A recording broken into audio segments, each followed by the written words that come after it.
Thank you sir. Learning while doing कार्यक्रम के तहत विभिन्न जनपदों से आए हुए हमारे सम्मानित गुरुजन जो हमारे अभिभावक तुल्य हैं, हमारे सीनियर टीचर्स और इस पूरे प्रोग्राम को ऑर्गेनाइज कर रहे हैं मिस्टर प्रशांत दुबे सर, आपकी टीम में राघवेंद्र सर, आकाश सर, राघवेंद्र सर और हमारे प्रत्येक एक्टिविटीज़ में प्रोजेक्ट में हम सबका मौलिक मार्गदर्शन कर रहे हैं आदरणीय प्रेमलता मैम। सीखने की हम लोग 4 दिन यहाँ रहे, कब समय बीत गया पता ही नहीं चला। कुछ चीज़ें ऐसी हैं जो मैं शेयर करना चाह रहा हूँ। 2023 में मार्च में एक टूर गया था नीदरलैंड, जिसमें मैं भी उस टीम का हिस्सा था। और वहाँ पर जब क्लासरूम को हम लोग देखे, वहाँ के क्लासरूम इस तरह डिजाइन किए गए थे जैसे कि लर्निंग बाय डूइंग का कार्यक्रम जो चल रहा है शायद उससे ही मिलता जुलता है। और वहाँ पर हर क्लासरूम के जस्ट बगल में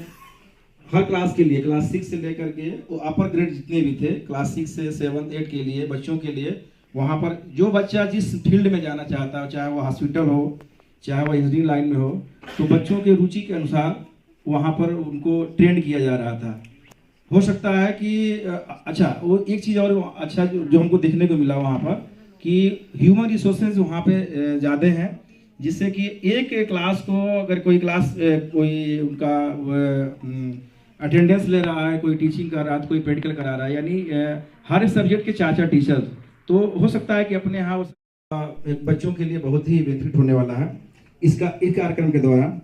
उसके अलावा स्कूल लेवल पे जो हम लोग अपने यहाँ करते हैं, ये नहीं है कि छोटी मुंह बड़ी बात करना होगा, सब टीचर्स अपने स्कूल में अपने हिसाब से बेहतर कर रहे हैं। जो अपने यहाँ मैं करता हूँ उसके बारे में थोड़ा सा बताना चाहूँगा कि हमारे यहाँ कंपोजिट स्कूल्स है, तो मेरे यहाँ जो जूनियर की जो संख्या है वह 309 है और प्राइमरी में जो 5 कक्षाएँ हैं उसमें 144 बच्चे हैं। तो 5 कक्षाएँ मिलकर 144 बच्चे और 3 कक्षाएँ मिलकर के 309 बच्चे। तो इसका सीधा असर ये जो कार्य हम लोग करते हैं अपने लेवल पे, उसमें लर्निंग बाय डूइंग के तहत जैसे प्रोजेक्ट वर्क बनाना, जैसे हम लोग जो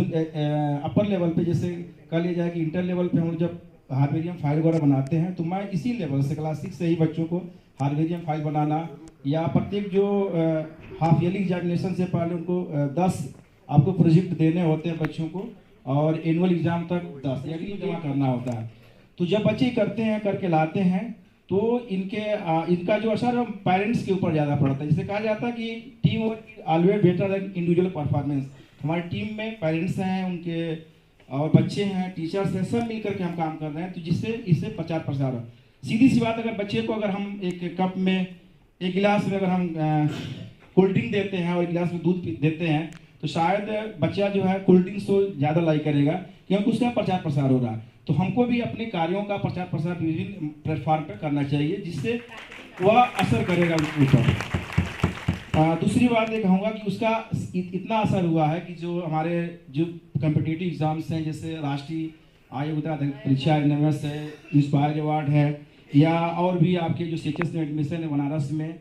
और भी जो जगहों पे जो प्लेटफॉर्म जमा करना होता है,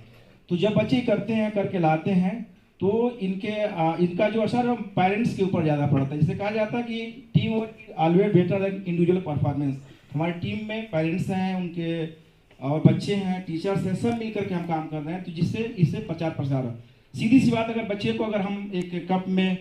एक गिलास में अगर हम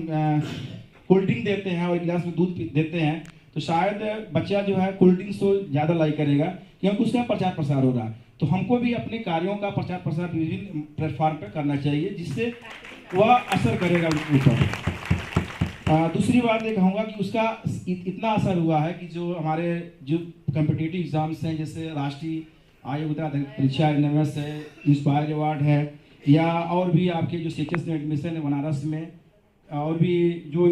जगहों पे जो प्लेटफॉर्म है, और अटेंडेंस भी ज़बरदस्त रहता है। तो इसके पीछे प्रोजेक्ट वर्क्स, एग्जीबिशन, गाँव में चौपाल लगाना, और साइंस का जो हमारा चैप्टर जो दिया हुआ है, कोशिश करते हैं हम लोग उसको ज़्यादा से ज़्यादा करें, और प्रचार प्रसार करने का एक इम्पैक्ट हमारे नामांकन में पड़ रहा है। दूसरी बात ये कहना चाहूँगा कि कहा जाता है कि if you tell me I forget it,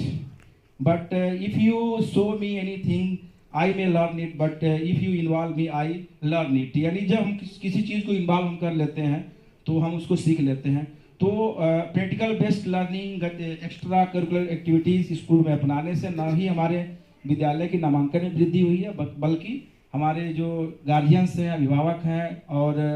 जो अन्य स्कूल से, जो अभी बात करें कॉन्वेंट स्कूलों से, मैं बता रहा हूँ अगल बगल के जितने भी हमारे प्राइवेट स्कूल्स हैं वहाँ से बच्चे पलायित होकर के विद्यालय में आते हैं। 3 कक्षा में 309 बच्चे हैं, तो कहीं ना कहीं उसके पीछे वर्क किया जाता है, क्योंकि 2018 में जो नामांकन था 86 था, इससे हमारे बच्चे 309, 5 सालों से संख्या यह यथावत बनी हुई है, कभी उसमें गिरावट नहीं आई।